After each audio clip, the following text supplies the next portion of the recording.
Good morning, everyone. Good morning po, sir. Good morning, sir. Good morning. Okay po. So for this week, we'll be having probability. When we talk about probability, it is the chance that a situation may happen. Okay po. So this is much related with our previous topic, which is yung ating pong Venn diagram. So we will start with the idea, basic idea of probability. Kasi pag sinabi natin probability, there is a certain condition na hinahanap mo over the total quantity ng possible na lumabas. So example, sa last time nga we have our Venn diagram, di ba? May mga Venn diagram tayo. So ibig sabihin, yung universal stat natin na tinatawag, yun yung ating pong total chances. And yung specific situation, specific category or situation na hinahanap natin, yun ang kailangan natin i-take note and i-over lang natin siya sa overall. Okay, example, we have this M. Let M be the people who had visited Melbourne and B, Brisbane. Ito yung isa sa mga sinagutan nyo. Technically, we have our Melbourne and Brisbane Venn diagram kung saan alam natin na sa loob ng Melbourne there are 31, which is 19 and 12. Sa loob po ng Brisbane, meron tayong 12 at 14. At meron naman tayo sa labas na 55. In total, kung babalikan natin in total yan, ilan lahat na estudyante yan? Sige nga, ilan po ang estudyante natin dyan? Ilang people yung tinanong? 100 po. That's Tandaan po, 100 kasi it's 19 plus 12 plus 14 plus 55. That's 100. Ngayon, let's go to specific. Kapag tinanong natin, example, what is the probability? Ang probability of M. What is the probability of M? Ibig sabihin ng pinato is the probability and M is the specific situation na hinahanap natin. So, ang tanong dyan, ano ang probability na mapupulot ko o mapipili ko ang taong sumagot ng Melbourne? The question, ilan ba ang Melbourne? 19 po. Ilang, sabi ko po Melbourne, hindi Melbourne only. Sabi, 31 po. that will be 31. 31. Diba? 31. That's 19 and 12. But I am asking for a probability. So technically, ang gagawin mo lang, alam mo na kung paano kuhanin yung 31, i-over mo lang siya sa total, which is 100. So that's 31 over 100. Nakuha po? Kaya sa probability. Yes, I-over lang sir. natin siya kung ilan lahat yung taong kinausap natin. Let's have another one. What is the probability that I choose a person who visited Brisbane? 26 po. 26 over 100 26 po. over 100. 100. Na pwede nating i-lowest term, both are divisible by 2, so it can also be written as 13 over 50. Okay po, lagi natin i-change into lowest term. Okay. Kapag tinanong naman ako, what is the probability of finding Melbourne only?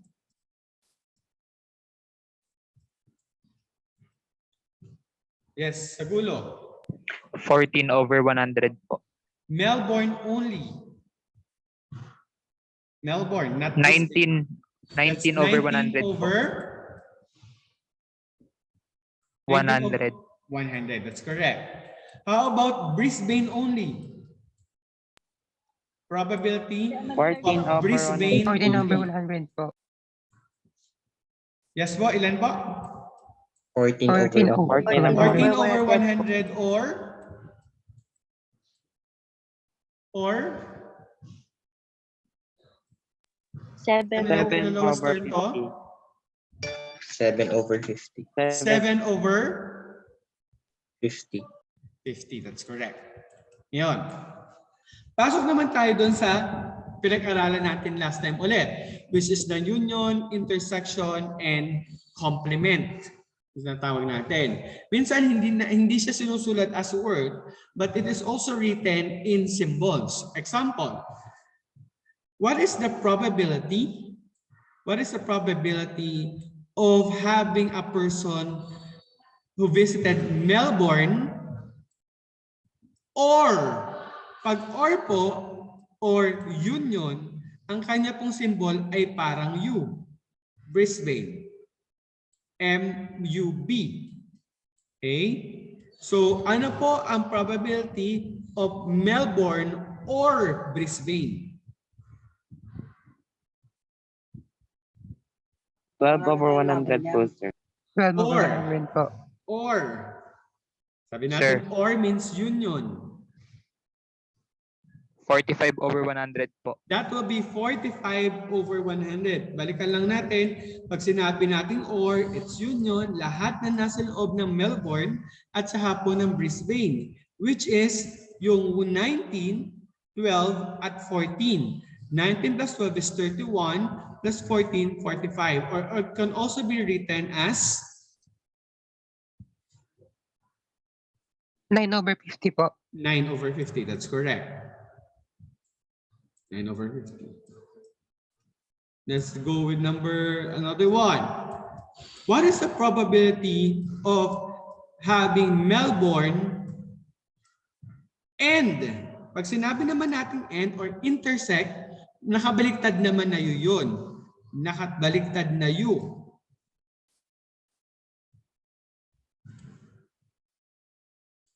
What is the intersection of Melbourne and Brisbane? 12 po. over 100 That po. becomes 12 over 100. 100. Yan. 12 over 100, which is, can also be written as, 6 over 50. 6 over 50. which can also be written as 3 over 25. 3 over 25. Kasi both are divisible by 25. Take note of that, ha? Union has a symbol of U, while intersection, which is and, has a symbol of baliktad na U. Okay? Tandaan natin yan. Next. What if naman ganito? Number 4, 5, 6, 7. Let's have 7. What is the probability of complement of Melbourne? Pag complement of Melbourne po, may makikita kayong apostrophe dyan. Ibig sabihin ng complement of Melbourne, ibig sabihin ng complement, it's not Melbourne. Ilan po ang not Melbourne?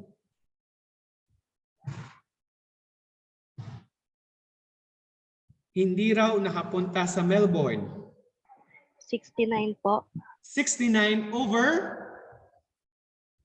100 po. 100. Bago sa 69. So ang tatanggalin mo ay yung Melbourne. Ilan ba yung Melbourne? Yung 19 at saka 12. So tanggal si 19 at 12, ang natira si 14 at 55.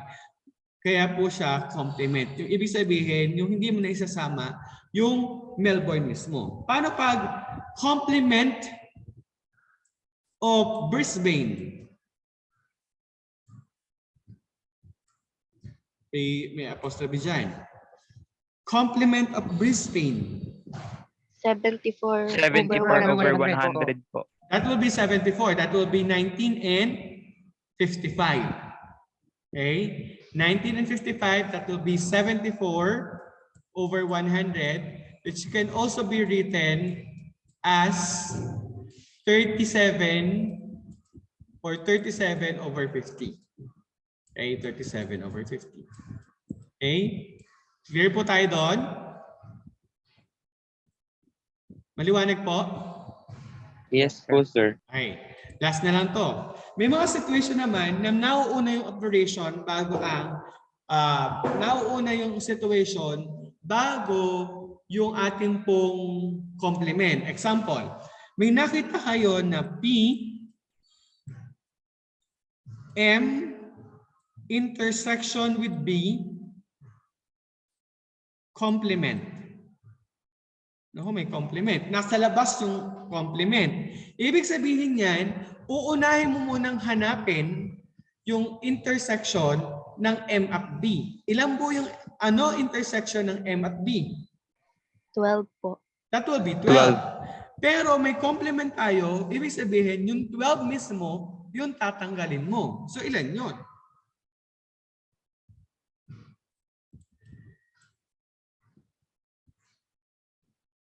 So ilan yun? Tinanggal, yung M intersection with B, alam mong 12 yun. Eh yung 12 yung tatanggalin mo kasi complement of 12. So ilan na natira? 88 po. That will be 88 over 100. 88 100. over 100. Okay? Correct. 88 of 100 or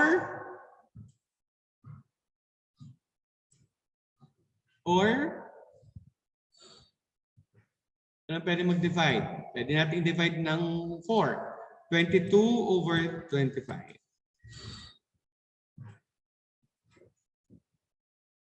Kuha po. Kuha po. Yes, sir. Okay. Yes, Opo, sir. May mga situation naman na mauuna muna ang complement. Basta tingnan nyo kapag kung nasaan yung complement, yun ang isosolve nyo. Okay? Let's have this one. Tingnan natin. Ayan, katulad nito, nasagutan natin to. Let's have this one. Yan.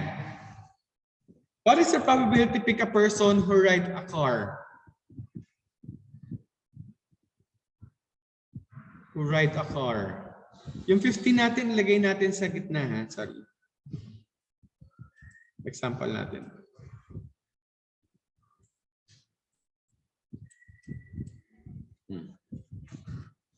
What is the probability to pick a person who ride a car?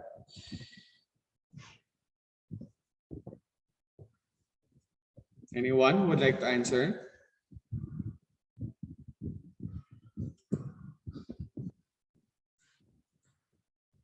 Who ride a car? So alamin muna natin ilan lahat yan. Ilan muna lahat yan? 269 po.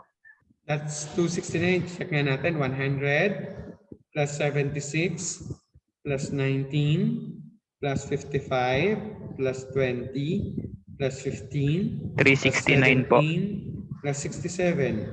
369. 369. Eh, ilan yung nagra-ride sa car? 189 po over 316. That's 189 down. Check natin. That will be 55 plus 19 plus 20 plus 15. That's 109 lang. 109 lang over 369. But 109 lang. It's 55 plus 19 plus 15 plus 20. Kasi car lang ang pinag-uusapan natin. So yung buong car. Probability to pick a person who ride a jeepney. Only 76. 76 over 369 po. 369 po. That's correct. That's 76 over 369. Probability to pick a person who ride MRT and jeepney.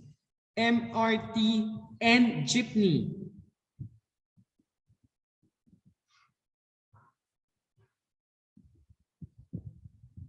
And that's intersection. So tingnan mo yung bilog ng jeepney at yung bilog ng MRT. Sinong pumasok sa intersection? 32 po. That will be 32 over 369 po. correct. That's 32 over 369. Bakit po? It's 32, 15, and 17. Probability to pick a person who ride MRT or car. Or car. MRT or car.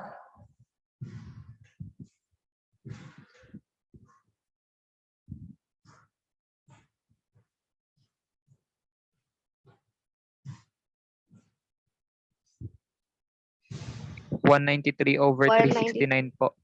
Correct. It's 193 over 69. But sa 193, that's 55 19, 20, 15, 17, and 67.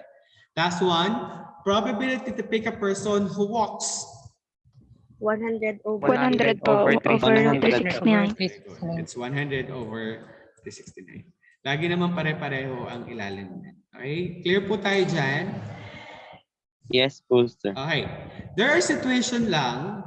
Ito ay situation na given yung number per category.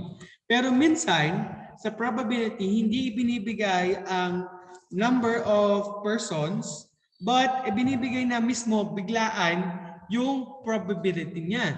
Example, ito.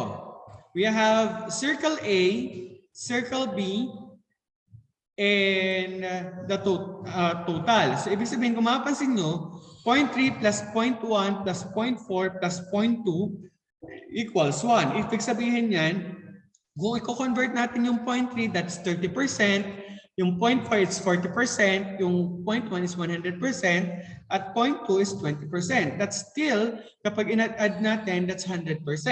So kapag tinanaw natin dito, what is the probability of having A? Probability na to. So kailangan mo lang i-add yung nasa loob ng A. What is the probability of getting A? 0.4 po. That's correct. It's 0.4. It's simply 0.3 plus 0.1. It can also be written as 40%. Okay? Diba kapag decimal, i-change natin into percent, ita-times natin sa 100. What is the probability of getting B? 0.5 po or 50%. Or 50%. 50%. What is the probability of getting A and B? 0.1% po. 10%. Ay, 10%. 10%. Hindi po 0.1% ha. It's 0.1 or 10%. Kasi pag sinabi mong 0.1%, pag change natin ang 0.1% into decimal, magiging 0.001 siya. Okay? Kaya hindi po siya percent. Pag decimal, decimal siya. Okay? What is the probability of getting A or B?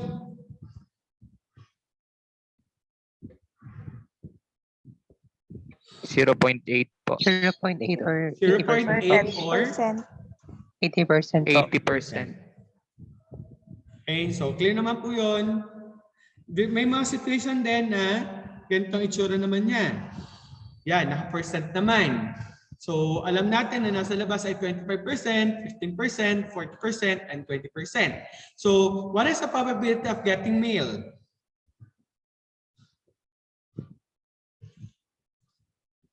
Male.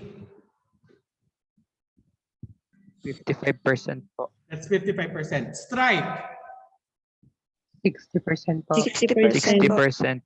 Male and stripe. 40%. 40%. Probability of male or stripe. Male or stripe. 75% po. 75%. What is the probability of female? 25. 25%. 25%. Nasa ilabas yung female kasi hindi na siya male. Okay? And there are moments naman na fraction na siya. So fraction, hindi mo na siya para i-add katulad din yun. Nabigay na. So add lang tayo. Example, what is the probability of getting X only? 17 over 100. 17 over Kasi 100. pala 17 over 100. What is the probability of getting Y only? 3 3 over over 25 25. po. Okay. What is the probability of getting Y and Z? Y and Z. Y and Z. Ibig sabihin, Y, intersection, probability of Y, intersection with Z.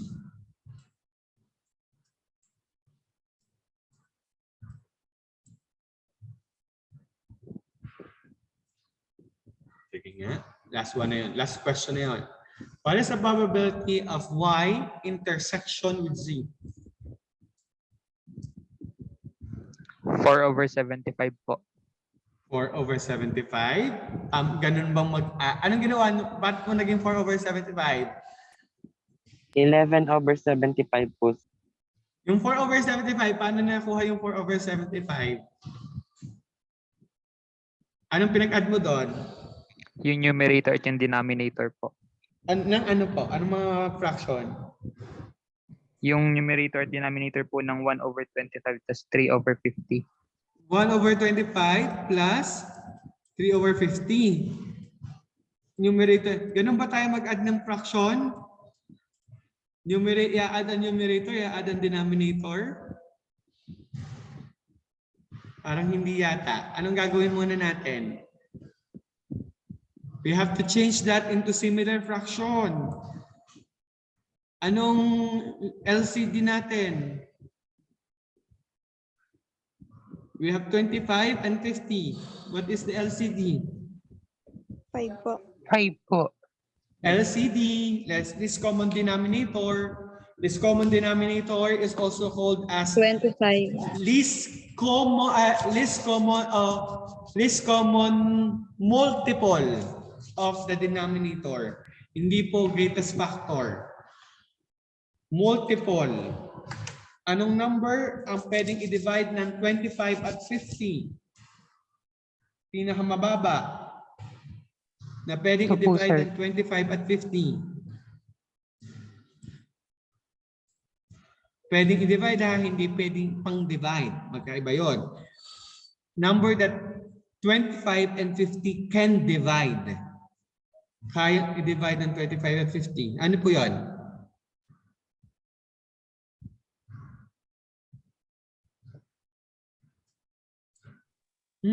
Ano number ang pwedeng i-divide ng 25 at 50 at the same time?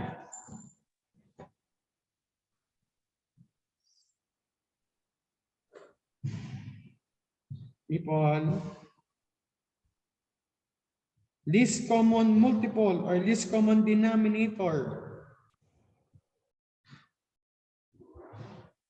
25 po. Divide ba ang 25 ng 50? Ang 50 kaya i-divide ng 25. Pero ang 75 po. 25 hindi pwede i-divide ng 50. Sir, 5 po. 75 po. 75? Sir, Not 5 po. 5. Not 5. Ang 5 hindi na divide ng 25. Magiging fraction yon.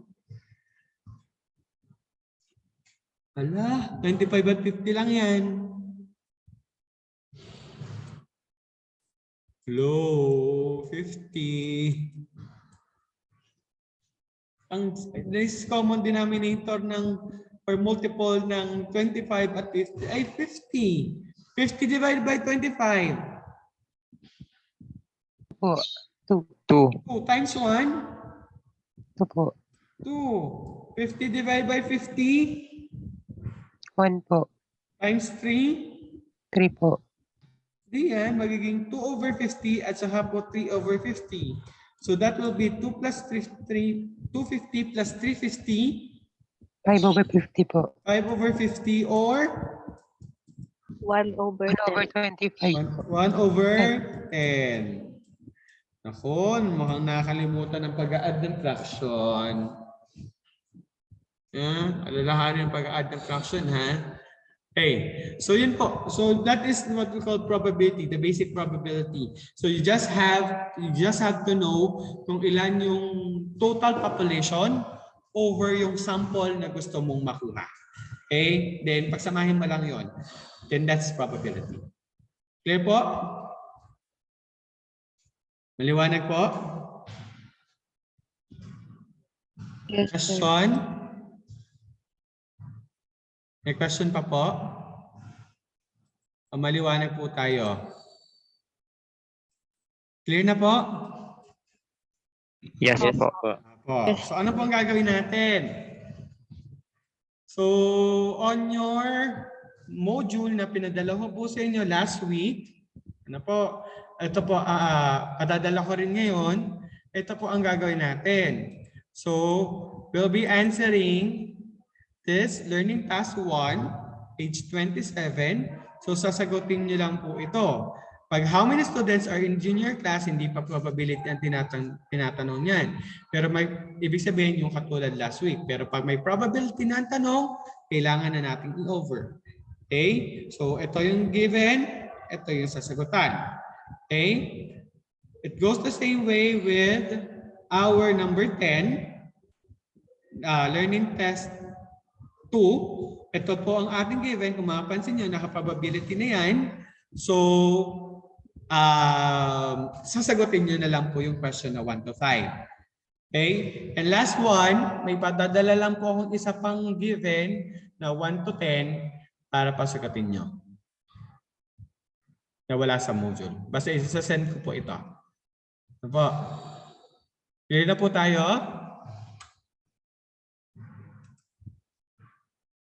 Clear po? Yes po. Okay po. So thank you very much for attending. Wait nyo na lang po ang copy nyo sa GC. Thank you, sir. Bye, sir. Thank you Thank you po, sir. Bye po, sir. Thank you po.